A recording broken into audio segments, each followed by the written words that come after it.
Muy buenas, queridos alumnos.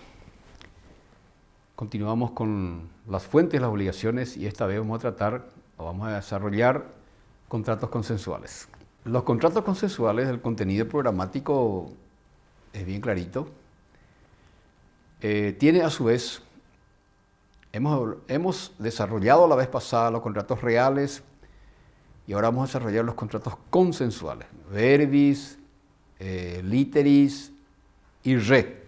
Contratos reales, contratos literales y contratos verbis. Hemos desarrollado las anteriores clases o la anterior inmediata clase. Ahora vamos a seguir con las fuentes, las obligaciones y vamos a seguir con los contratos. Y los romanos antiguos determinaron esta clasificación. Y ahora vamos a desarrollar los contratos consensuales. ¿Y qué integran? Integran un elenco de contratos, a su vez, los contratos consensuales. El contenido programático, la lección 17 nos habla claramente del contrato de compra-venta, el contrato de arrendamiento, el contrato de sociedad y el contrato de mandato. Así que estos son los componentes que integran el catálogo o el elenco de los contratos que integran los contratos consensuales. No es contrato real, no es contrato literal, literis, no es contrato verbis, no es contrato real, es contrato consensual. Y estos contratos de compra-venta, arrendamiento, sociedad y mandato están casi iguales en nuestro Código Civil. Así que tienen las características de los contratos que estaban anteriormente en Roma y que siguen casi con pocas variaciones en nuestros días. Empecemos por los contratos consensuales y vamos a definir qué son los contratos consensuales y que tienen a su vez varios contratos que lo integran. ¿Qué quiere decir contrato consensual? Quiere decir, es aquel contrato que se perfecciona por el mero consentimiento. El mero consentimiento. Mero quiere decir puro, sencillo, rápido. Eso quiere decir mero. Y los contratos consensuales son aquellos contratos por los cuales se perfeccionan por el mero consentimiento. Son contratos, y se acuerdan que los contratos reales se perfeccionaban por la entrega de la cosa. Y aquí no hay necesidad de entregar la cosa precisamente. Se entrega la cosa, obviamente, el objeto del contrato, pero se pueden dar también entre ausentes. Pero se puede entregar entre presentes, entre ausentes. Entonces, ¿cuál es el elemento que lo identifica plenamente a los contratos consensuales? Que se perfeccionan por el mero consentimiento. Solo consenso. Hemos definido que se perfeccionan por el mero consentimiento. Interviene solamente el consentimiento. Puede ser entre ausentes, puede ser a viva voz, puede ser por carta, si es entre ausentes se hace por cartas, puede ser por un nuncio, puede ser entre presentes. ¿Se dan cuenta las características de los contratos consensuales? Vamos a ir entendiendo de a poco que es muy sencillo. El primer contrato que vamos a desarrollar entre los contratos consensuales es el contrato de compra-venta. Y en el contrato de compra-venta intervienen dos elementos esenciales: el emptio y el vendictio. Emptio es el vendedor, el comprador, y el vendictio es el vendedor. Compraventa es una combinación de dos actos jurídicos: quien compra y quien vende. Y los une el objeto. Es un contrato consensual típico. Vamos a definir lo que es el contrato de compraventa. Y es el mismo contrato que tiene hasta nuestros días. Contrato de compraventa es aquel contrato consensual que se perfecciona por el mero consentimiento. Es un contrato oneroso, es bilateral, es sinalagmático perfecto y este contrato se puede perfeccionar por el mero consentimiento. Se entrega la cosa, pero puede ser entre ausentes, puede ser por un nuncio, por un anunciante, vamos a decir, por un emisario, puede ser por carta, puede ser entre presentes. Es decir, ¿hasta hoy se da eso o no se da? Sí, hasta hoy las compras por internet se hacen entre ausentes y se hacen compraventa. Y es un contrato consensual, a mí me gusta, yo quiero esto, ya está, se paga. Está el comprador y el vendedor. Entonces, es un contrato bilateral, es un contrato consensual, es un contrato sinalagmático perfecto. ¿Qué quiere decir eso?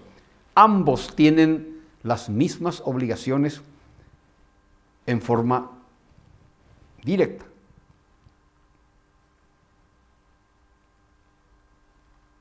No es un contrato real, es un contrato consensual, es bilateral, es oneroso, tiene costo y tiene características sinalagmático perfecto. Es decir, sinalagma quiere decir obligaciones concurrentes y ahí ambos están obligados. Vamos a ver cómo y de qué forma ambos se obligan. Evolución histórica. El origen de la compraventa, que es un contrato bastante versátil, elástico, sin complicaciones, se perfecciona por el mero consentimiento, no hay necesidad que esté presente la cosa. Claro que la cosa es la que finalmente se entrega, ¿no? Por la venta, por la compra y la venta.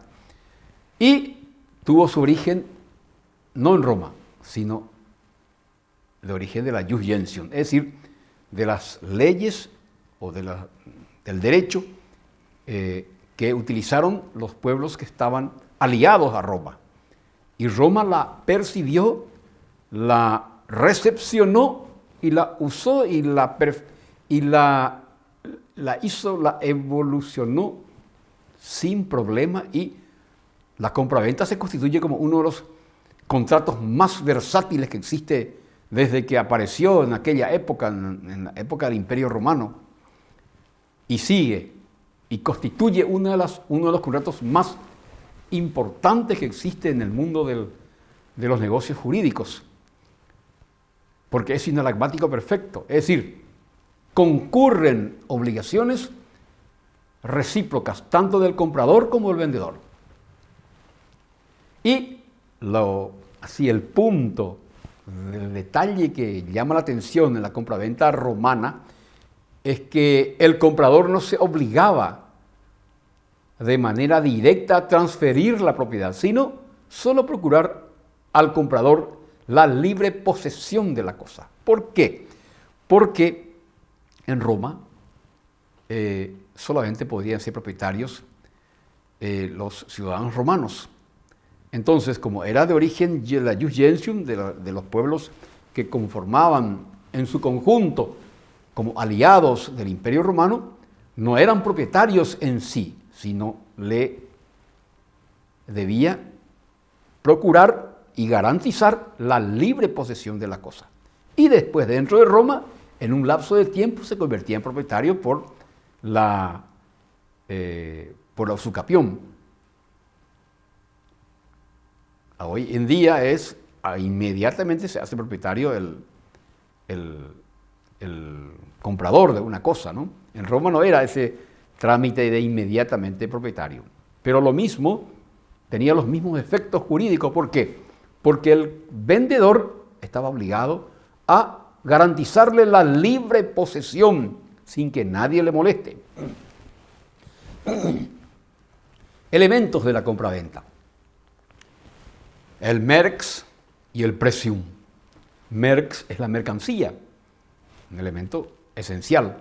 Y el precium, el pago que se hace por la mercadería, por la mercancía. Entonces son elementos esenciales de la compraventa, hasta hoy día.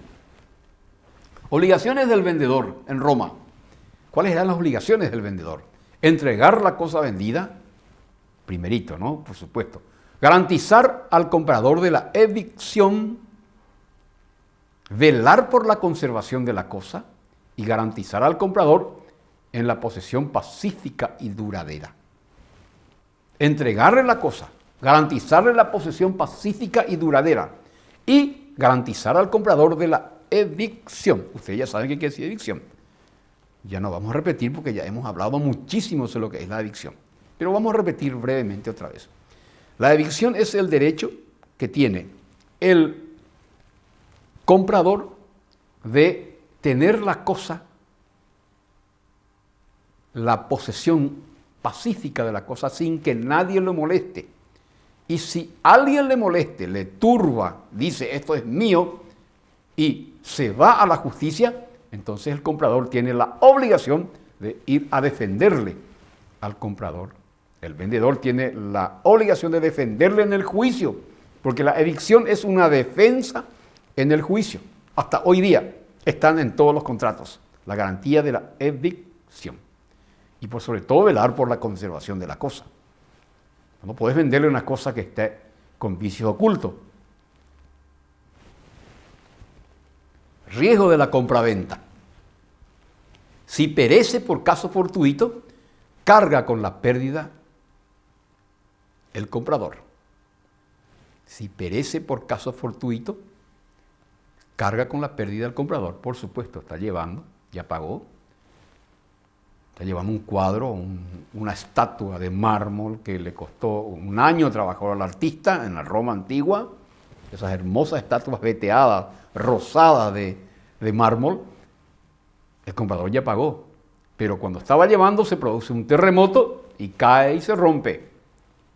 Carga con la pérdida del comprador por caso fortuito o por ahí está. Obligaciones del vendedor.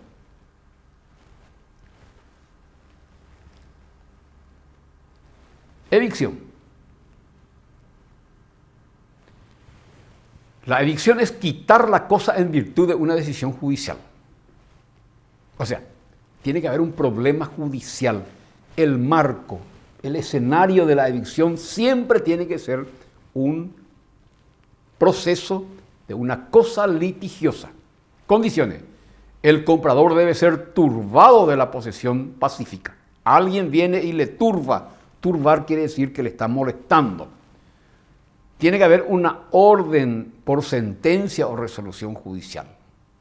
El derecho invocado por tercero debe ser de fecha anterior a la venta, obviamente. Si la venta fue el 3 de marzo y el derecho invocado por el tercero debe ser anterior al 3 de marzo, no posterior. Debe notificar al comprador. Entonces la evicción es un trámite procesal, es un litigio judicial por el cual el vendedor está obligado a defenderle al comprador por estar siendo turbada la posesión, porque la compraventa es una cuestión muy importante. Entonces la evicción es una garantía que tiene ¿quién? El comprador. También otra garantía son los vicios redivitorios. Los vicios redivitorios son aquellas cosas ocultas que tienen la cosa que está vendiendo y que el comprador no lo sabía. El vicio tiene que ser grave, que fuera oculto y que fuera anterior a la celebración del contrato, no posterior. Está vendiendo un caballo de raza árabe para esas carreras de carromato, hay famosas carreras de carromato en la Roma antigua, y ese caballo se vende por un precio bastante importante, se hace por medio de la compraventa. La compraventa es un contrato consensual hasta hoy. Entonces, el caballo recibe el comprador, pero a los 2 días cae enfermo, estaba muy dañado, muy enfermo. No era el caballo que le había mostrado un día antes o 2 días antes. Entonces, el vicio era un caballo enfermo. El vicio tiene que ser grave, una enfermedad grave. Tiene que estar oculto, no se sabe. Tenía que estar oculto. O sea, no, hasta hoy este vicio redivitorio funciona. Si ustedes miran un contrato cualquiera de compraventa de vehículos, lo que sea, dice garantía de vicios redivitorios y garantía de evicción. Hasta hoy. Así que lo que están aprendiendo hoy y ahora con evicción y redivisión son cuestiones que tienen alta importancia para la profesión. Ya no les va a resultar desconocido escuchar vicios redivitorios o escuchar vicios garantía de evicción. La evicción siempre se hace también dentro de un proceso. ¿Por qué? Porque el vendedor vendió una cosa ajena al comprador y el comprador viene, le turba el dueño original de la cosa y entonces lo lleva al proceso, al comprador. Esto es mío, una acción de reivindicación. ¿Quién lo hace? Un tercero, que es propietario de la cosa. Y entonces, ¿qué hace el? Estoy dando un ejemplo. ¿Qué hace el comprador de un inmueble que viene un tercero a reclamar la propiedad legítima de la cosa? En un proceso, entonces, lo llama al vendedor para que lo defienda y tenga que estar definiendo la cuestión de la causa de la venta de una cosa o de un inmueble, un objeto, mueble o inmueble, que el vendedor o no sabía que no era propietario o había un error o lo que sea, pero eso se debate en el proceso, la evicción. Y los vicios redivitorios son vicios ocultos. Caballo enfermo, un carro de carrera, unos carromatos de carrera lujoso, o que tiene problema a los 2 días de haberse usado porque tenía el eje roto y apenas estaba con unas ataduras nomás que cuando se usó se cayó el carromato de lujo. Entonces, ¿qué hace el comprador? Le reclama al vendedor que le vendió cosas con vicios ocultos y era grave.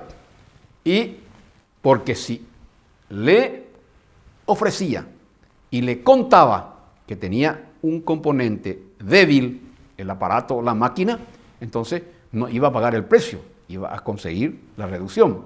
Entonces, y tiene que ser anterior a la celebración del contrato, obviamente. Es una cuestión lógica. Estamos hablando de la compra-venta y las garantías que tiene hasta hoy día la compra-venta. Obligaciones del comprador. ¿Se acuerdan que le dije que el contrato de compra-venta es un contrato sinalagmático perfecto? Tanto el vendedor como el comprador concurren en obligaciones recíprocas. Obligaciones del comprador. Pago por la cosa, obvio. Tiene que pagar por la cosa. Acciones. El comprador tenía acciones en contra del vendedor. Actio venditi. Actio venditi. La primera acción en contra del vendedor. Una acción, actio venditi es la acción de compra-venta. Cuando había un problema, recurría entonces a través, la actio venditi es la acción que tiene el vendedor en contra del comprador. No quería pagarle, una acción, actio venditi. O un derecho de retención. Hasta hoy día hay derecho de retención. No me paga la cuota, entonces yo retengo la cosa. Le quito la cosa, le retengo. La lex comisoria. La lex comisoria es cuando el comprador no pagaba una cuota de 20 cuotas, pagó 10, no pagó más. Mediante la lex comisoria pide al juez el vendedor para que se resuelva el contrato de compraventa y que se recupere la mercancía. Hasta hoy es así, ¿no? Usted compra un auto a cuota, paga 30 cuotas o 40 cuotas, paga 35, faltan 5, no puede más pagar, venga. Eso se puede, se consigue. Hasta hoy día la ley comisoria está en nuestro Código Procesal Civil. Se puede resolver el contrato y venga otra vez. ¿Y cómo quedó si ya pagó 35 cuotas? Y pagó la cuota como si fuese alquiler. Así nomás. Cuando no se pagan las cuotas, caen todas las cuotas. Completo. Entonces, acciones del vendedor, actio venditi, derecho de retención y la lex comisoria. Cuando el comprador no pagaba, el contrato se resolvía. Una resolución del contrato. Acciones a favor del comprador. A favor del comprador. La actio empti, es decir, el comprador procesalmente reclamaba al vendedor y a ese, por algún motivo, entonces ahí se hace una demanda judicial en Roma. La actio empti permitía que el comprador pudiese reclamar judicialmente en contra del vendedor. Le vendió una cosa ajena, por ejemplo. Una actio empti. Actio redivitoria, vicios ocultos. ¿Para qué la actio redivitoria? ¿Para qué se hacía la actio redivitoria? Para que se pueda disminuir, mejor dicho, resolver el contrato porque tenía un vicio oculto grave. O la actio quanti minoris o estimatoria, era para disminuir, no era resolver el contrato, sino para disminuir el costo.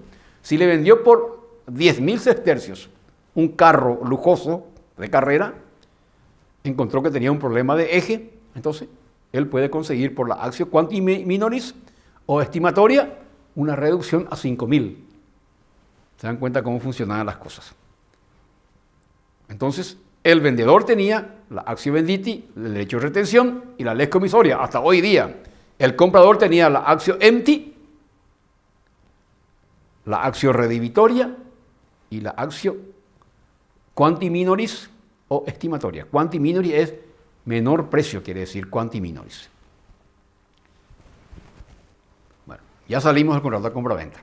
Vamos ahora al contrato de arrendamiento, otro contrato consensual. Estamos hablando de los contratos consensuales. El contrato de arrendamiento es un contrato de carácter bilateral por el cual una persona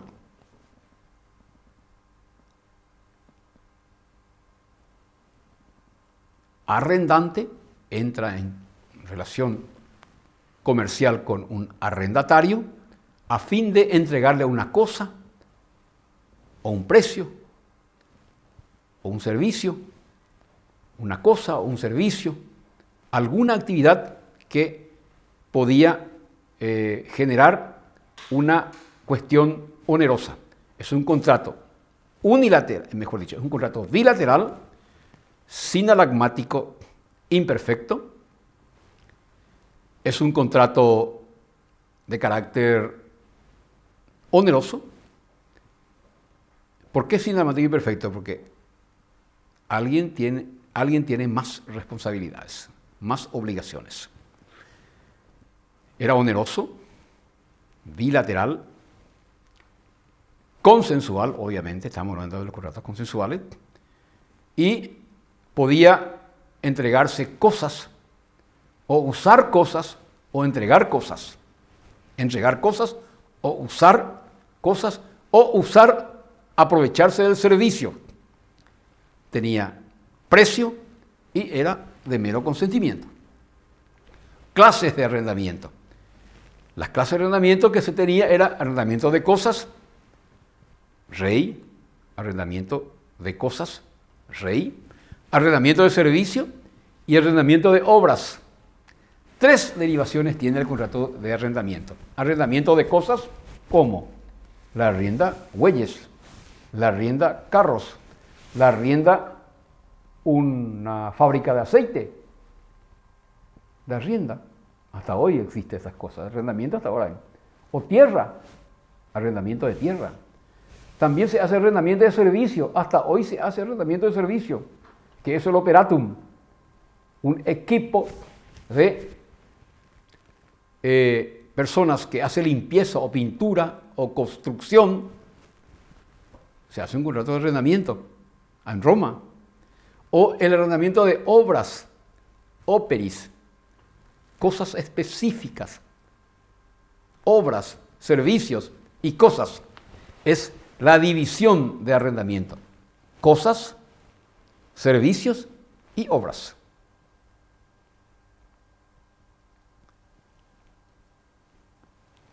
Arrendamiento de servicio quedó después, con el tiempo, pasó al mundo del derecho laboral. Personas que trabajan para hacer determinadas cosas. El arrendamiento es consensual. El arrendamiento es bilateral. El arrendamiento es un contrato consensual. Se paga. Puede ser animales, puede ser inmuebles, arrendamiento de cosas, puede ser servicios, trabaja, que una empresa que tiene un equipo de construcción y construye obras, o un arrendamiento de servicios que pinta o que construye, o un arrendamiento de obras, es decir, arrendamiento que hace cosas específicas. Seguimos con los contratos de consensual. Hemos hablado del contrato de compra-venta, del contrato de arrendamiento, y vamos a hablar del contrato de sociedad. Hasta hoy existe. El contrato de sociedad existe. El contrato de arrendamiento existe. El contrato de compra-venta existe. Y ahora vamos a hablar del contrato de sociedad. El contrato de sociedad es un contrato consensual, sinalagmático perfecto y de buena fe, en virtud del cual una o dos más personas, llamadas soci, se obligan recíprocamente a aportar sus bienes o su industria con el fin de dividirse los beneficios. Contrato de carácter consensual, obviamente estamos en el grupo de contratos consensuales, es sinalagmático perfecto y de buena fe, en virtud del cual dos o más personas se reúnen y, llamadas soci, de ahí viene socio, y se obligan recíprocamente a aportar bienes o trabajo o industria, con el fin de dividirse los beneficios. Esto tiene que ver con el trabajo de las empresas. Nadie podía hacer un trabajo solo, entonces se reúne con otros inversionistas o gente que tiene inmueble y el otro socio tiene trabajadores y el otro socio tiene equipos o el otro socio tiene plantaciones de aceite de oliva. Entonces, cuando el desarrollo del trabajo y de la empresa tenía una perspectiva muy ya fuerte en cuanto a actividad que tiene que desplegar, porque tiene que estar cumpliendo o llenando las demandas del mercado. Entonces, obviamente, ya no podía trabajar solo una persona, se reunía con otros y eso se le denominaba soci o socios, y obviamente eran contratos de carácter multilaterales, sinalagmático perfecto. Todos los socios tienen igualdad de derechos y obligaciones y aportan recíprocamente su industria, sus bienes, su dinero, su capital, y esto tiene que ver con la actividad comercial que tiene que satisfacer necesidades de la sociedad de la época. Había grandes empresas, hasta hoy, ¿no? Entonces, clasificación.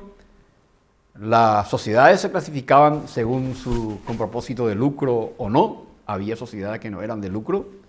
Según su aporte, podía ser aporte solamente de cosas, aporte de operarios o mixto, aporte de capital, según su aporte. Y según los fines determinantes de su constitución, puede ser persone o rey. Persone era exclusivamente una empresa, una sociedad que desarrollaba servicios, hospitales, por ejemplo, tareas, actividades médicas, o solamente transporte marítimo,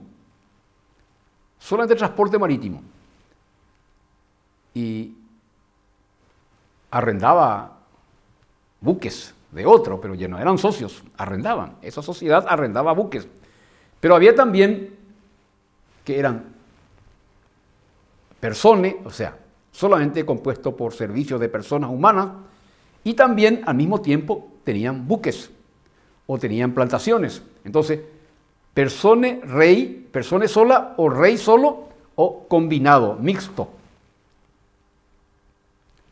También existían en Roma las famosas sociedades universales, las societas omnium bonorum, es decir, eran sociedades que tenían personas, tenían servicios, tenían equipos, tenían máquinas, tenían capitales, es decir, sociedades universales. Un conjunto de componentes integraban las sociedades universales. Obligaciones de los socios entre sí. Hasta hoy es así. Efectuar el aporte prometido. Cuando se comprometían, debía efectuar y realmente aportar máquinas, equipo, capital, dinero, servicio, y principal obligación era efectuar el aporte prometido. Si es administrador, debe rendir cuenta de su gestión. Puede ser que uno de ellos, de los aportantes, trabaje como administrador. Entonces, el administrador tenía que rendir cuenta de su gestión periódicamente. Obligaciones de los socios con relación a los terceros. La característica de la sociedad romana era que no era una persona jurídica. La persona jurídica recién en nuestros tiempos modernos adquiere ese rango de que una sociedad es una persona jurídica. En Roma no lo era. Eran conglomerados de socios, pero la sociedad en sí no era una persona jurídica. El administrador obra en nombre propio, haciéndose él mismo propietario, deudor o acreedor. Como la sociedad no era una persona jurídica, entonces la sociedad no podía adquirir derechos y obligaciones, porque no llegaba a ese nivel de abstracción el derecho romano. Entonces, el administrador actuaba en nombre propio, bajo su riesgo, haciéndose él mismo propietario, deudor o acreedor de la sociedad. Como no era persona jurídica, entonces el administrador asumía todos los riesgos, tanto como deudor como acreedor, o él mismo como propietario. Causa de extinción de la sociedad. Había grandes sociedades en Roma, porque imagínense, cubrir las necesidades de más de 50 millones de personas de la época. Imagínense la cantidad de empresas que ha existido para satisfacer la necesidad de aquella evolucionada sociedad de transporte terrestre, marítimo, armadores, buques, grandes plantaciones, grandes fábricas, grandes construcciones. Habrían servicios de construcción en todo el imperio. Los romanos eran grandes constructores, grandes ingenieros y arquitectos constructores. Había empresas que elaboraban obras de arte. Es decir, era muy versátil y muy compleja la sociedad romana. Entonces, para responder a esa complejidad que la sociedad exigía, se crearon las sociedades. Y también las sociedades también se podía extinguir por voluntad expresa y manifiesta. Muere la sociedad por voluntad expresa y manifiesta. Por la muerte de uno de los socios ya hacía desaparecer la empresa, porque no era empresa, no tenía personalidad jurídica. Entonces la muerte de un socio hacía desaparecer la empresa y tenía que crear otra. También se extinguía por confiscación. A veces los grandes capitalistas romanos, empresarios, entraban en trabajo de complot por el poder y se unían con los militares o con los senadores y estaban en franca actividad de complot por la toma del poder, porque ustedes saben, En una sociedad la lucha por el poder siempre ha existido y existió en Roma en una forma también muy fuerte. Entonces, si uno de los integrantes estaba en actividad de subversión en contra del Estado, podía ser confiscado completamente y eso generaba la extinción. Por cesión, hemos hablado de la cesión de derechos, se podía ceder los bienes de una sociedad a otra sociedad, pero no la sociedad, porque no existía persona jurídica, a los dueños de la sociedad. Por pérdida de la cosa, un buque transportador enorme de trigo o de vino o de aceite de oliva que entraban en pleno tráfico en el mar Mediterráneo, podía romperse el barco, zozobrar y caer y romperse y desaparecer en las profundidades del mar. Eso generaba, la pérdida de la cosa generaba la extinción de la sociedad. Acciones.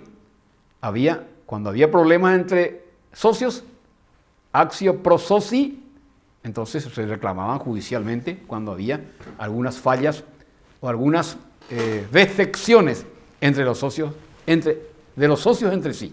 Entonces, cuando no podían arreglar personalmente las diferencias o las fallas o las defecciones que se producían dentro de la sociedad, entonces recurrían a una acción que se llama actio pro soci. Acción de sociedad sería el nombre en castellano. Otro contrato de carácter consensual es el mandato.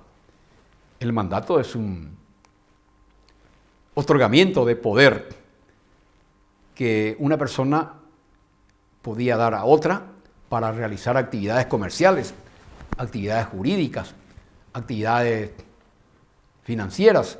Entonces, como había una sociedad opulenta por este intenso tráfico comercial y una sociedad políticamente avanzada, porque el imperio funcionaba así, hay personas que no podían hacer solas las tareas, entonces delegaban en otros, y esa delegación es el contrato de mandato.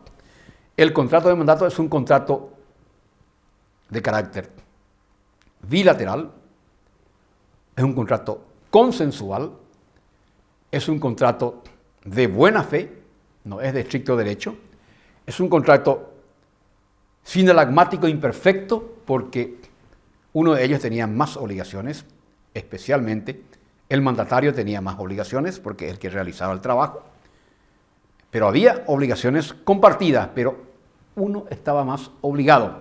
A eso se le denomina sinalagmático imperfecto. Los requisitos del mandato, tenemos que definir lo que es el contrato de mandato, ya definimos, por el cual dice un contrato bilateral, gratuito, no, era oneroso, era gratuito, pero los gastos de expensas podía cobrar el mandatario.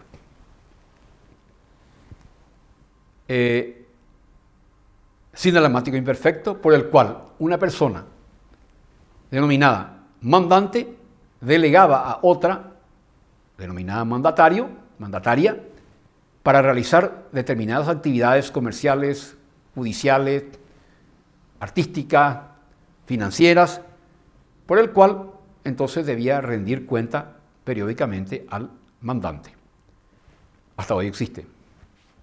Actividades judiciales, por ejemplo, actividades comerciales, actividades financieras, actividades de carácter de transporte de insumos, se hacía a través del mandato. Se perfeccionaba por el mero consentimiento, eso es contrato consensual. El objeto no debe ser contraria a las leyes, nunca un mandato podía ser contrario a las leyes. Es gratuito. Representa un interés jurídico para el mandante. El mandatario representa un interés, o sea, el mandato importa un interés jurídico para el mandante. Muy interesante porque se usa muchísimo hasta nuestros días. Obligaciones del mandante. Reembolsar al mandatario. Como era gratuito, tenía que reembolsarle al mandatario los gastos realizados por el mandatario a favor del mandante. El mandante responde por su dolo y su culpa. Le manda a hacer cosas fuera de la ley. ¿Qué es eso? Cuando le está obligando o le está haciendo hacer al mandatario cosas ilegales, ¿eso es dolo o es culpa? Dolo.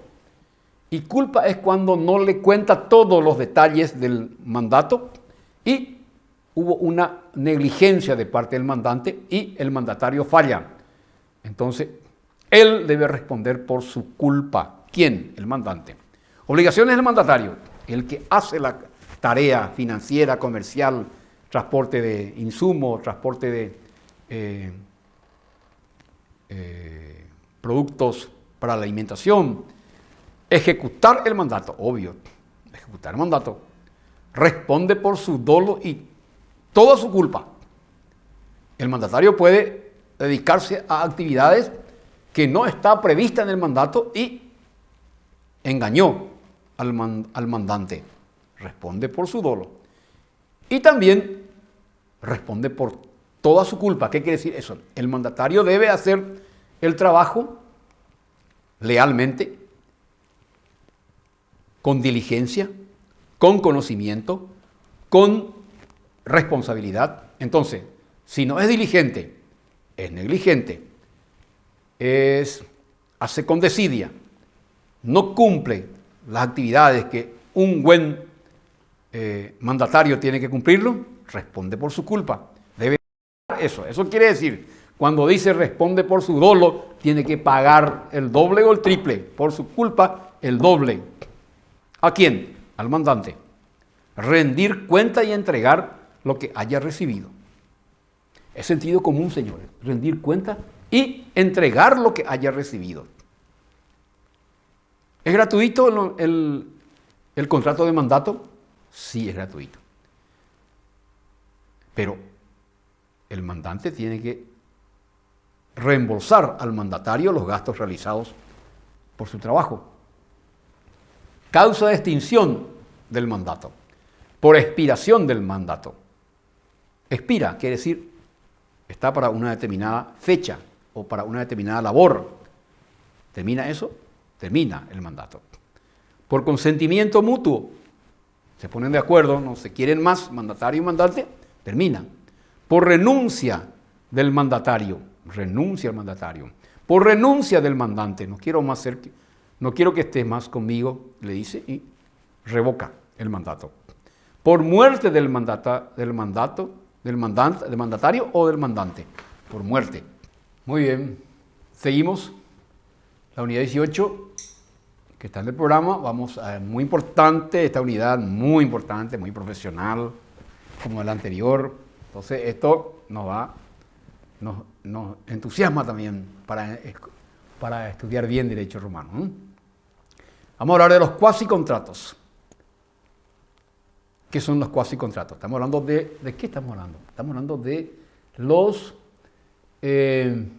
las fuentes de las obligaciones. Ya hablamos de los contratos. Ahora vamos a hablar de los cuasicontratos. Los cuasicontratos son, vamos a definir, hechos jurídicos que se producen o que producen obligaciones, no se encuadran dentro de los contratos, pero producen hechos análogos a estos. Y aquí no hay consentimiento. En los contratos hay consentimiento, obvio, un acuerdo de dos más voluntades. Y en los cuasicontratos no hay consentimiento. Generan obligaciones, pero falta el componente del elemento de consentimiento de la otra parte. Sobreviene cosas o asuntos o cuestiones que generan obligaciones. Vamos a ver. Estamos hablando de las fuentes de las obligaciones y estamos hablando de los cuasicontratos.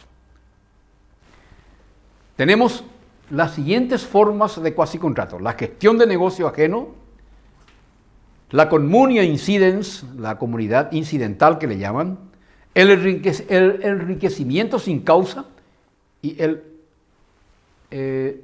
pago de lo indebido. Primerito de los cuasicontratos son la gestión de negocios ajenos, la comunidad incidental, el enriquecimiento sin causa y el pago de lo indebido. 4 formas de cuasi contrato que están hasta ahora en nuestro código. En nuestro sistema jurídico que tienen que ver con los cuasi contratos. Generan obligaciones. Vamos a lo primero. La gestión de negocios. O gestio negociorum, le llaman también. ¿Qué es la gestión de negocios? Es administrar negocio ajeno sin mandato. ¿Cómo es eso? Sí, ocurre en nuestros días. Administrar negocios ajenos sin mandato. ¿Cuáles son los elementos de la gestión de negocios ajenos? Asimismo está en nuestro código civil paraguayo. Gestión de negocios ajenos, dice, o gestión de negocio nomás, dice. Tiene que ver con realizar ciertas actividades sin que lo sepa la otra parte. Y viene y encuentra después y él está obligado a cumplir. ¿Cuáles son los elementos que intervienen en la gestión de negocios ajenos? Gestión negociorum le llaman. Hoy es una fuente indiscutible de las obligaciones. Una verdadera fuente de las obligaciones es gestión de negocios. ¿Cuáles son los elementos? Primero voy a dar un ejemplo. Muy bien. Aquí el cameramen Jorge, enamoradísimo, se casa con una señorita. Pero en la etapa de noviazgo ellos ya estaban construyendo su casa. O estaban construyendo la casa. Y antes de casarse, ellos terminan la casa. Y en la noche de boda, termina la fiesta, van a la casa, luego viajan al exterior, era tiempo, 2019, 2018, no ahora porque ahora no hay ni un viaje, creo que en 2 años no va a haber más viaje. 2019 se casa Jorge, ¿cómo es tu apellido, Jorge? Cabañas. Jorge Cabañas se casa, se va a luna de miel, se va a las Bahamas y él no lleva teléfono, no quiere, se desconecta del teléfono porque no quiere tener ningún contacto, porque quiere tener los mejores recuerdos y los mejores momentos de su nuevo casamiento, porque se va a casar con perspectiva de unirse para toda la vida y tener varios hijos. Y entonces no lleva teléfono, no se conecta y deja la casa todo cerrada, llaveada y se va. Una casa nueva, estrenada, recién estrenada. Muy bien. Se encadena mientras él estaba en la... Mientras él estaba en su luna de miel, vamos a hacer que Jorge esté en su luna de miel en la época romana. No había ni teléfono, nada. Se fue de luna de miel en Egipto, o en Haifa, o en alguna de esas ciudades costeras del Mediterráneo, que son bellísimas. Entonces, y él tiene una persona amiga, vecina que le dijo, cuídame la casa. Sí, no hay problema, yo te cuido. Bueno, en una noche se va de 15 días de luna de miel. A los 8 días se produce una tormenta, una noche tormentosa y unas cuantas vacas pastando, porque era una zona medio agrícola. Y se están fregando el lomo por el muro, cae el muro, cae sobre una vaca, corre los otros y al día siguiente ve el vecino que 10 o 15 metros lineales del muro se desplomó. Entonces, ¿qué hace el vecino? Ya volvió a la normalidad del tiempo, a los 2 días comienza a construir, puso todito, otra vez construyó completamente el muro sin que tenga el consentimiento del dueño de casa. Viene y encuentra así, ¿qué pasó aquí? Y le dice, se cayó y me pareció correcto construirte de nuevo. Y bueno, por favor me puedes pagar lo que ocurrió. Eso es una gestión de negocio ajeno. El gestor es el que realizó el trabajo. El dominus es el dueño de la casa. Entonces, cuando se realizan, ahí no puede decir, no, yo no te di permiso. No, sí. Gastó. Con eso impidió que se robase las cosas. Entonces, hay una gestión de negocios ajenos ahí. ¿No hay mandato? No hay mandato. Hay una administración voluntaria del gestor. Ahí está. Administración voluntaria del gestor. ¿Quién es el gestor? El que hace el trabajo. Administrar negocios ajenos, esa es la segunda característica. Y administrar sin mandato. Voluntaria, ajeno y sin mandato. Entonces, tiene la obligación de devolverle todos los gastos realizados. Gestión de negocios ajenos se llama eso. Y está en nuestro código. Otro es la comunidad incidental.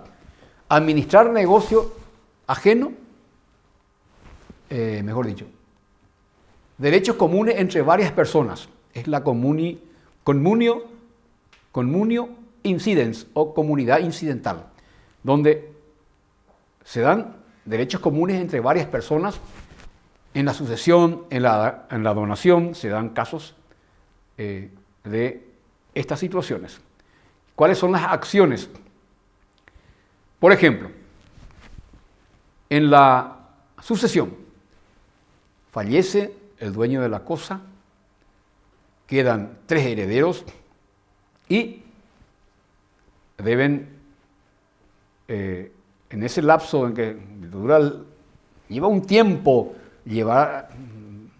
procesar el trabajo de la sucesión, porque tiene muchas vueltas propias no es que fallece y ya está, no. Lleva un tiempo, se dividen, se ve las cosas, a quién le va a quedar tal cosa, cómo va a estar la división de los bienes. Entonces, y en ese lapso se producen situaciones que deben responder los herederos por la cosa y por la conservación de la cosa, por la destrucción de la cosa, por la reparación de la cosa. Los herederos entran en una comunidad incidental. Esa es una fuente de las obligaciones denominadas cuasi contrato. Ellos no se pusieron de acuerdo, ellos no son socios, ellos son herederos que tienen que responder en forma conjunta. Y entonces, cuando hay fallas, uno de los herederos no quiere pagar los gastos que está erogando, el mantenimiento o la reparación de una estancia o el robo de ganados, entonces, y no quiere reparar, no quiere costear, digamos, eso, a pesar de que ya apareció la comunidad incidental de por sí, ¿no? Entonces se puede dar lo que se llama las acciones. Uno de los herederos realiza una acción contra el coheredero y aparece la actio familiae erciscunde, o la actio communi dividundum, o la actio finium regundorum. ¿Qué quiere decir actio familiae erciscunde? Actio es acción, familiae aquí no es familia, aquí es dinero, tiene que ver con patrimonio. Entonces, el que no quiere pagar se enfrenta a una acción de reparación patrimonial de esta comunidad incidental. Esa es la actio familiae erciscunde. Es decir, uno de los coherederos no quiere pagar, entonces va y le reclama judicialmente para pagar los gastos que irrogan el mantenimiento de una estancia antes de la división. Estamos hablando de antes de la división. Esa es la actio familiae erciscunde. Es decir, una acción para que uno de los herederos tenga que responder con el pago de su pecunio por una reparación o el mantenimiento de una estancia que todavía no se dividió. La actio communi dividundum, esa es una acción que tiene que ver con la estancia que tiene los hijos que quedaron, que todavía no se dividió porque está todavía en proceso la acción de sucesión. Se produce un problema con se da lo que se llama una situación de un conflicto entre vecinos. Una estancia es la dueña, estos tres herederos, y hay un conflicto con el vecino lindero, que es otro señor que no tiene nada que ver con la herencia. Entonces, la actio communi dividundum tiene que ver con esta respuesta a la división de cosas comunes. Entonces, tiene que responder, estos tres herederos tienen que responder por esa acción hay un problema que deben responder por la cuestión de los costos con un vecino lindero. La misma cosa, actio finium regundorum. Entonces, estos socios que no decidieron en forma voluntaria ser socios, sino por una cuestión incidental. Me interesa la actio familiae arciscunde y la actio communi dividundum. Entonces, con eso ya estamos tratando de entender en qué consiste la comunidad incidental. Una comunidad incidental es cuando no se produce por un acuerdo de voluntades, sino que se dio por circunstancias provenientes de una sucesión, una donación.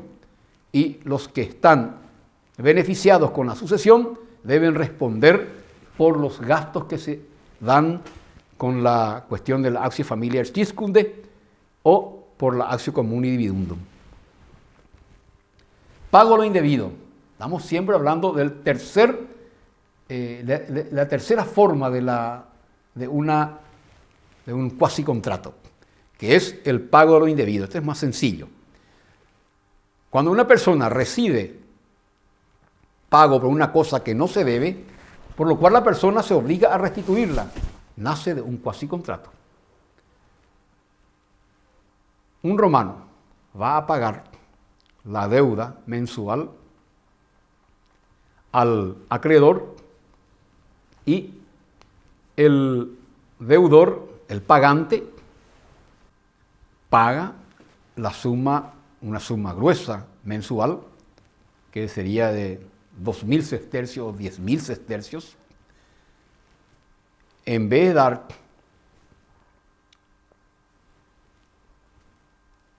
2.000, da 4.000 sestercios, sin darse cuenta. Entonces, la persona que recibió el pago indebido debe restituir eso. Quiere decir, en vez de pagar 2.000 nomás como estaba previsto la cuota mensual, pagó 3.000, pero no se dio cuenta. Después se dio cuenta, la pinta, le debía 1.000 más, y va, le reclama. Y este reclamado, el acreedor no puede hacerse el vivo y decir, no, usted pagó mal. No, lo que se pagó en forma indebida se debe devolver. Hasta hoy eso se da. Uno va a pagar en el banco y va y paga de más una cuenta y el banco tiene la obligación de devolver esa suma que se pagó en forma indebida. Indebida que no se debe. Eso es el pago de lo indebido. Y nace así un cuasi contrato. ¿Cuál es la acción? Si no quiere devolver, se recurre a la justicia. Y esa acción se llama conditio indebiti. Es decir, reclamar la suma que se pagó de más. Eso es la conditio indebiti. El otro tema es enriquecimiento sin causa. El enriquecimiento sin causa, el último tema, es cuando una persona recibe una suma dineraria o en una transacción comercial hay una entrega de sumas dinerarias que no tiene una causa jurídica adecuada, entonces a esa suma dineraria que no tiene una causa jurídica adecuada se le denomina enriquecimiento sin causa. ¿Por qué? El enriquecimiento sin causa es una forma de cuasi contrato que se genera cuando una persona engrosa patrimonialmente sin que haya causa jurídica adecuada. El derecho exige, la razón por la cual nace una obligación es que el derecho exige que todo lo que ganas tiene que tener un origen y una causa jurídica. Origen y causa jurídica. La persona que recibe una suma dineraria en contra del derecho, aumenta su patrimonio sin causa jurídica, debe devolver. Es decir, porque aquí nace un cuasi contrato. Nadie puede enriquecerse o engrosar patrimonialmente o aumentar su patrimonio sin que tenga una causa o un origen lícito. Por eso, los actos fraudatorios o que se generan por fraude deben ser devueltos. No es lo mismo que pago indebido. Hay una maniobra fraudulenta. El derecho exige que todo lo que uno gana tiene que tener, acuérdense de eso y para siempre, todo lo que ustedes ganan debe tener una causa y un origen lícito. Cuando están ganando de forma ilícita, a eso se llama enriquecimiento sin causa. Ejemplo, los funcionarios públicos que ganan a través de coimas. Y eso es ilegal. Y en Roma se debía devolver todo. Hoy en día se debe devolver y además te enfrentas con la justicia penal. Es un hecho delictivo, el enriquecimiento sin causa de los funcionarios públicos. Pero el enriquecimiento sin causa no solamente de funcionarios públicos, también del mundo privado. Cualquier actividad del mundo privado, cualquier forma de engrosamiento, engrosar quiere decir aumento patrimonial, debe tener causa lícita, moralmente y legalmente. Espero que haya sido de aprovechamiento esta unidad. El pago de lo indebido, el enriquecimiento sin causa, la communio incidens, o sea, la comunidad incidental, y la gestión de negocios ajenos tienen que ver y están muy vigentes hasta nuestros días y tienen que ver con una fuente de los contratos que se llama cuasi contrato. Y el cuasi contrato, haciendo una recapitulación, es una forma de contrato, pero donde no existe el consentimiento. Se dan en forma incidental o alguien ha realizado sin mandato una actividad como la gestión de negocio o ha pagado en forma indebida, nace un cuasi contrato y debe devolver. El que trabaja en forma ilícita debe devolver lo que ganó en forma ilícita. Eso se llama enriquecimiento sin causa. Muchas gracias.